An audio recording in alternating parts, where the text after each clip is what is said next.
Muito boa noite, meus amigos e irmãos. Sejam muito bem-vindos a mais um Projeto EBD. Estamos aqui, eu, Marcelo Lucas, e minha esposa. Deila, paz do Senhor, pessoal. Sejam muito bem-vindos. Isso aí, sejam bem-vindos então a mais um comentário. Hoje nós vamos falar da lição de número 7, Povo de Deus, ovelhas do seu rebanho. Lembrando que continuamos falando sobre a revista que trata do livro de Ezequiel. Beleza? Antes da gente dar sequência, agradecer aos nossos pastores pelo apoio, pela oportunidade. Pastor Clóvis Afonso da Costa Júnior, pastora Jaqueline, a missionária Carla, que é a superintendente da escola bíblica, E convidar você, se você não for membro da igreja, se você não for membro do nosso ministério, vem conhecer a nossa igreja, os links do Instagram estão na descrição. Conheça mais o nosso trabalho, vem participar do culto com a gente, A escola bíblica é sempre às 8 horas, 8h30, da manhã. Então, participa conosco, vem conhecer mais o trabalho, ok? Vamos lá, então. O texto áureo, o texto base do estudo, é Ezequiel 34, versículo 11. Diz assim: Porque assim diz o Senhor Jeová, eis que eu mesmo, procurarei as minhas ovelhas e as buscarei.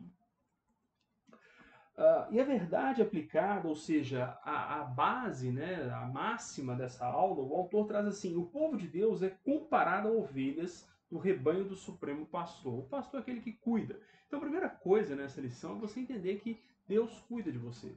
Deus ele tem um cuidado especial com aqueles que são dele, que confessam ele como Salvador e se submetem a ele. Ok? E aí, o que acontece? Essa lição vai tratar de três eixos, três tópicos. Os tipos de ovelha que existem no rebanho de Deus, nós vamos ver que existem alguns tipos. As carências das ovelhas, ou seja, quando as ovelhas estão carentes, o que elas precisam, as dificuldades, enfim. E sobre o juízo, o julgamento de Deus, a correção de Deus. Ok? Então são esses três eixos que essa lição vai tratar. Tá bom? Ou objetivos da lição, como o comentarista traz. A introdução diz assim, é mais ou menos o que eu já falei.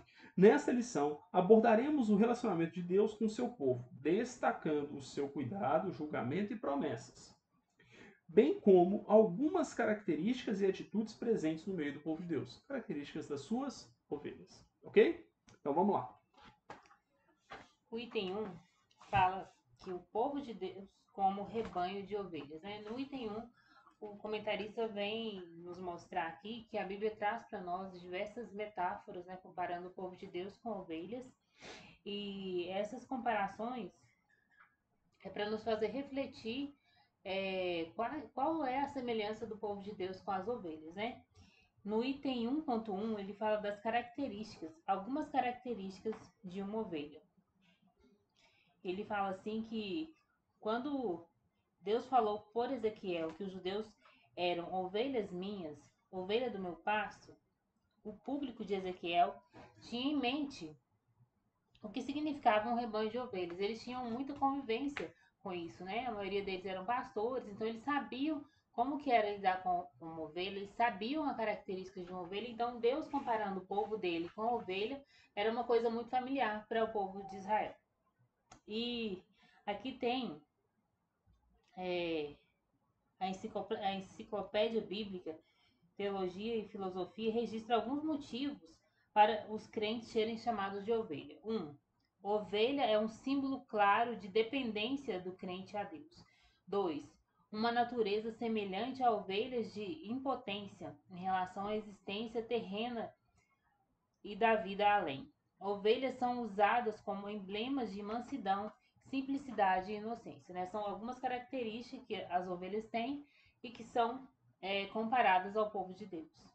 Excelente, E aí o comentarista vai seguir dizendo, vai seguir falando, sobre no 1.2 que a ovelha conhece a voz do pastor, do seu pastor. E é interessante que ele usa as expressões que estão lá em João capítulo 10. No versículo 4, quando diz, olha, e o seguem porque conhece a sua voz. E no versículo 14 ele diz assim, das minhas sou conhecido. O autor destaca essas duas expressões do Novo Testamento. Ou seja, aquele que efetivamente é a ovelha de Cristo, Ele segue porque conhece a voz de Cristo. E ele conhece a Cristo. Né? Ou seja, das minhas ovelhas sou conhecido. Né? Então nós conhecemos o nosso pastor. Por quê? Porque o salvo ele tem um relacionamento com o seu Senhor. Né? As ovelhas se relacionam com o pastor. Né? E isso vai também, né, do que ele falava anteriormente, aquelas pessoas tinham conhecimento, né, do que era o pastor. O pastor era aquele que dormia com a ovelha, ou com as ovelhas. Né? Em alguns casos, é até interessante esse comentário, eu vi num livro, se não me engano, quando fala, não, foi numa pregação, num comentário bíblico, né, de um pastor batista, o pastor Jonas Madureira. Quando fala, eu sou a porta das ovelhas, é que em alguns momentos o aprisco ele era um cercado, né, de pedra ou de madeira, e o pastor dormia na porta. Ele era a própria porta da ovelha. Né? Era só um vão, né? Não tinha nenhuma porteira nem nada, e ele dormia ali. De modo que não entrava ninguém para roubar o rebanho. Né? Ninguém tentava roubar o rebanho, porque o pastor estava ali. Né? É essa analogia que João 10 está fazendo, né? Dele ser a porta das ovelhas. E aí, no final, o comentarista vai tratar exatamente desse relacionamento, que a ovelha precisa conhecer. Né? Ele destaca o texto de 2 Pedro, capítulo 3, versículo 18, né? Ele diz assim, eu vou ler que fica mais fácil você entender o raciocínio do comentarista. Trata-se de um conhecimento fruto de relacionamento. Cada pessoa que diz ser discípula de Cristo, ou discípulo, né, de Cristo, precisa crescer no conhecimento acerca de Jesus Cristo. Né, que é Pedro capítulo 3, versículo 18. Antes crescer na graça e no conhecimento. Tá? Então, se você não cresce nesse conhecimento, não adianta. E ele termina dizendo que o conhecimento ele resulta em seguir e confiar em Jesus. Né? Então, também um estudo que você meramente adquire cultura bíblica e tal, e não tem esse relacionamento devocional, também é um conhecimento que não serve para nada no contexto da salvação. Né? Então, o conhecimento que realmente agrada e glorifica a Deus é aquele conhecimento que te leva para perto de Cristo. Né? E é o conhecimento que ele é, digamos assim, pautado, ele é moldado pelo estudo e pela oração, pela leitura da palavra, pela vida devocional de relacionamento com Deus. Amém? Amém. Seguindo aqui 1.3, a ovelha ouve e segue o pastor, né? E seguindo nesse raciocínio, né, de conhecimento do pastor, o resultado desse conhecimento vai ser ouvir e seguir o pastor, né? Tem um exemplo aqui que fala que somente de o pastor chamar as ovelhas na porta do curral, né, do aprisco ali onde elas ficam, elas já vinham, né, por conhecer a voz dele. Então nós, cristãos, nós devemos conhecer a voz do nosso pastor. Quando ele nos chamar, nós devemos estar atentos. E para estar atento a essa voz, nós precisamos de conhecimento, conhecimento através da palavra, conhecimento através dos cultos de estudo bíblico, através da escola dominical. Nós precisamos procurar o conhecimento do nosso pastor para nós sabermos reconhecer a voz dele. Aí tem aqui para encerrar, o comentarista fala assim: em certa ocasião, o Senhor disse a alguns ouvintes que quem é de Deus, ou seja, quem verdadeiramente tem Jesus como seu pastor, escuta, não apenas ouvir com atenção, mas obedecer as palavras de Deus. Então, né, não somente ouvir, nós devemos obedecer a palavra de Deus. Excelente. Quem ouve e não pratica, né? Semelhar-lo-ei, aquele que construiu a casa sobre a areia, veio a chuva, correram os ventos, e foi grande a sua queda. Né? Então ouvir e não praticar não adianta nada, não quer dizer nada. Muito bem. E aí a gente vai para o segundo tópico, que são as ovelhas debilitadas, ou seja, aqui o comentarista vai tratar exatamente dessas carências. Ele vai tratar da ovelha fraca, da ovelha doente e da doença espiritual. Eu não vou falar das três, não. Ah, vou falar também. Mas eu estou citando por quê? Qual que é a diferença da ovelha fraca e da ovelha doente? Trazendo para a ideia de doença do corpo humano, a ovelha fraca é aquela que está com baixa imunidade. A ovelha doente é aquela que já instalou alguma enfermidade. É essa analogia que ele vai fazer aqui, não com essas palavras, eu estou explicando com as minhas palavras, tá? E ele vai falar o seguinte, olha, que aqui a ovelha fraca é aquela que participa de uma igreja, é membro, né, de uma igreja local, tem ali à sua disposição o ministério, tem professores, tem círculo de oração, tem irmãos para orar, tem irmãos ali para ajudar, para ensinar e tudo mais. E ela não aproveita disso. Ela não vive o que a gente falava anteriormente do devocional, ela não pratica a palavra que aprende. Então ela não vive tudo isso que está à disposição dela. E aí ela fica fraca, suscetível a doenças. É interessante que o autor ele comenta assim, olha, assim, por não praticar, por não se valer de todos esses recursos, estão suscetíveis a doenças espirituais, são infantis, melindrosas e se sentem ofendidas por qualquer coisa. A pessoa que não vive, né, esses recursos que o Senhor disponibiliza através da igreja, né, a oração, o ensino, são pessoas que geralmente vão se frustrar, né, com um monte de coisa. Ah, porque o irmão não me cumprimentou, ah, porque o pastor não ensinou, porque o pastor não seguiu, não me deu oportunidade, né? E assim por diante, né? São pessoas que não estão firmadas na palavra, firmadas no ensino, firmadas nas coisas do Senhor, né? E aí acabam tendo esses melindres. Por quê? Porque estão fracas, estão com pouco, com a baixa imunidade, né? Então qualquer coisinha e dá lugar ao adversário para ficar soprando as coisas, né? Para ficar ali confundindo a mente e assim por diante. Beleza? Meu pai costumava falar nos cultos de ensino que o crente que fica assim, geralmente, com muita reclamação, né, com muito mimimi, ele está à margem, né, da vida espiritual. E dava exemplo do mar mesmo, que na praia a gente vê muito lixo, né, muita coisa que o mar traz de restos mortais, de animais, mas no profundo do mar, né, em alto mar, você vai ver beleza, você vai ver o céu, você vai ver o mar. E quando o crente está assim, ele só vê, ele está à margem, né? Ele ainda não se aprofundou de verdade na vida espiritual. Interessante. Só vê aquelas pequenas coisas ali, né? Isso vai fazendo mal para ele. 2.2? 2.2, ovelha doente. 2.2, ovelha doente. Esse subtítulo vai falar sobre a doença da ovelha, né? Assim como a fraca, a doença de uma ovelha pode ser de diferentes tipos. Ela pode ser emocional, ela pode ser espiritual, ela pode ser física. E isso deve ser visto pelos pastores, né? Os pastores com atenção, ele deve olhar, observar o que está acontecendo com aquela ovelha, né? A vida dela, como que ela tem andado, por que ela está agindo de certa forma, se ela tem um sintoma de determinada doença, física, espiritual, emocional. Então, os pastores eles precisam estar atentos, né? Hoje, muitas vezes, nós verificamos que, não na nossa igreja, né? Graças a Deus, mas nós vemos muitas igrejas que só estão preocupadas com o retorno financeiro, né, com prosperidade e, na verdade, as ovelhas elas não são guiadas, né, elas não sabem, elas não têm o conhecimento necessário que o pastor precisa passar para elas. Então elas acabam ficando doentes, preocupadas com coisas materiais, principalmente, com prosperidade, com dinheiro, com fama, e acabam adoecendo realmente, emocionalmente, espiritualmente e fisicamente também, né? Porque o emocional e o espiritual pode adoecer também o corpo. E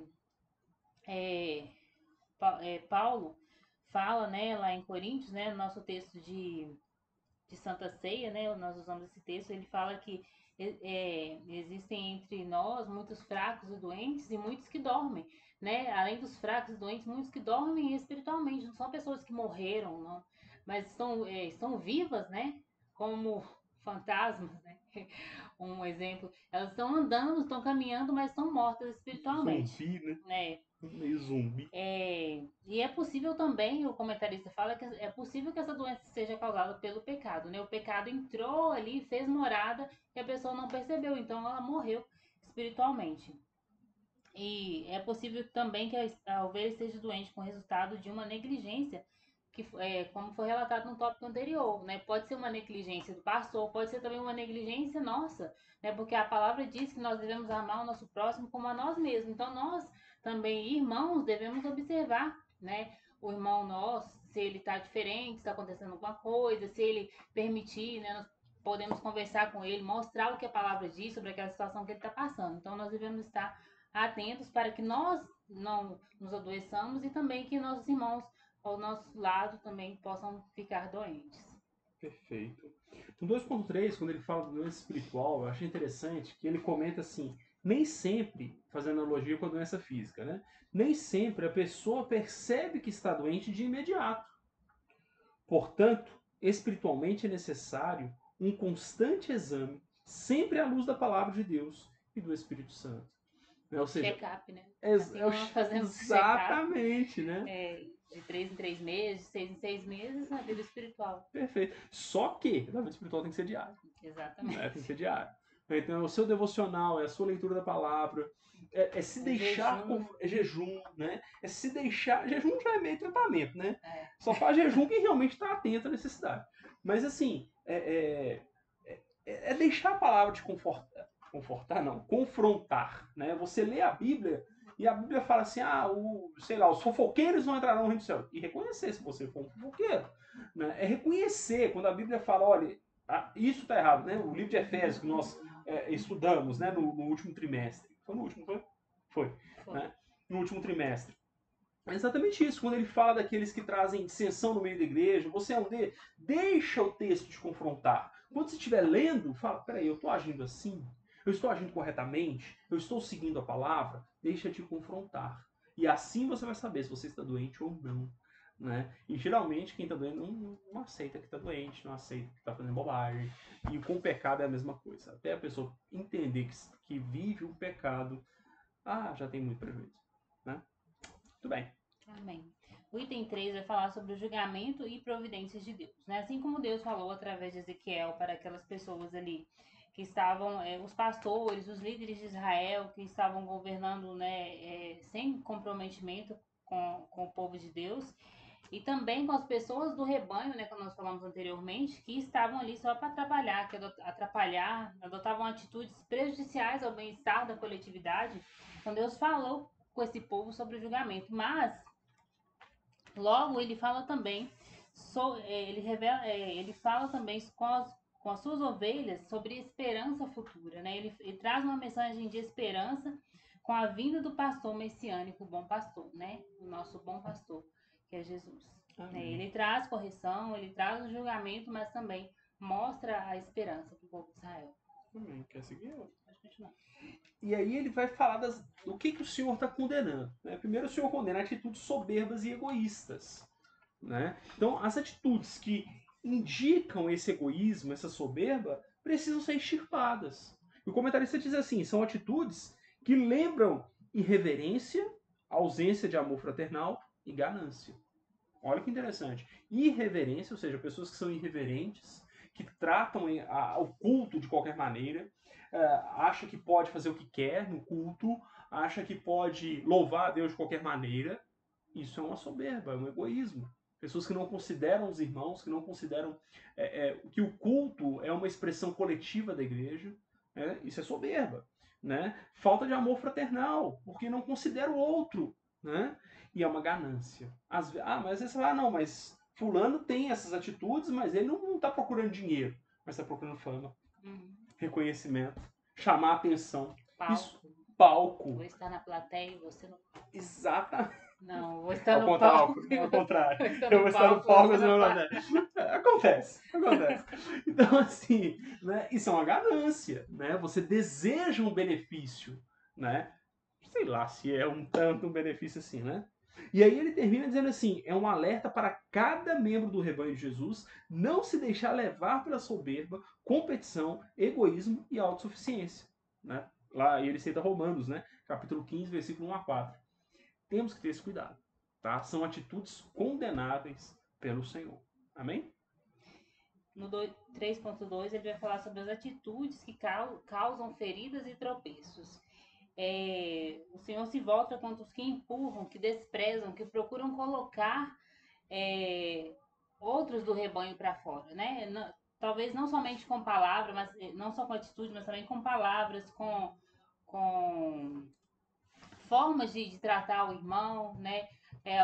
Algumas dessas atitudes vão causar feridas e alguns irmãos não conseguem conviver com isso, vão sair da igreja. E isso também é culpa daquele que causa isso no irmão, que causa ferida, né? Que causa tristeza em um outro irmão. Porque a palavra diz que quanto à convivência, fala sobre quanto a convivência no seio da igreja. Tenham os membros igual cuidado uns com os outros. Então, nós somos responsáveis também pela boa vivência do nosso irmão na igreja, né? Então, nós devemos evitar fofocas, devemos evitar certas atitudes, né? Sei lá, cochichos, cara torta, né? É um exemplo bobo, mas acontece isso na igreja.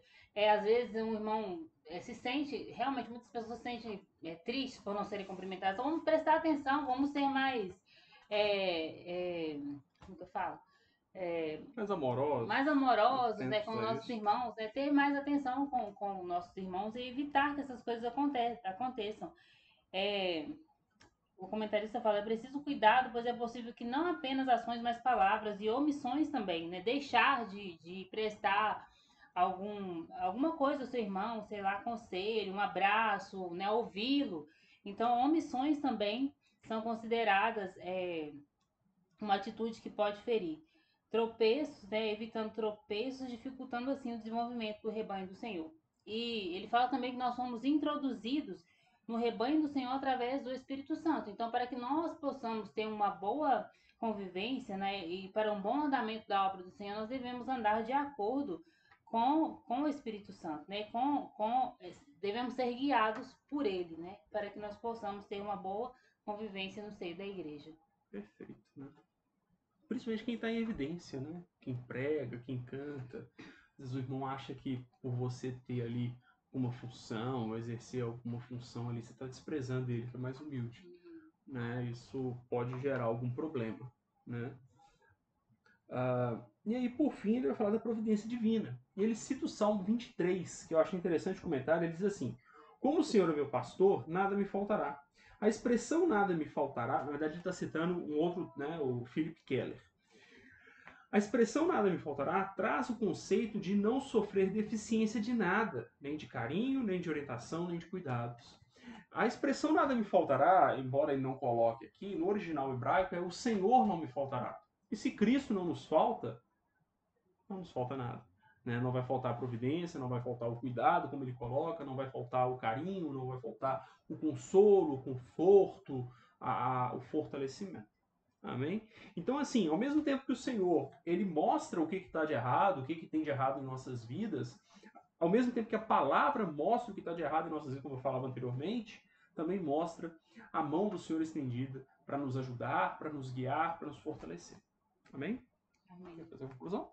Conclusão. Como ovelhas do rebanho do Senhor, precisamos saber que o cuidado de Deus com o seu povo inclui julgamento, disciplina e promessas.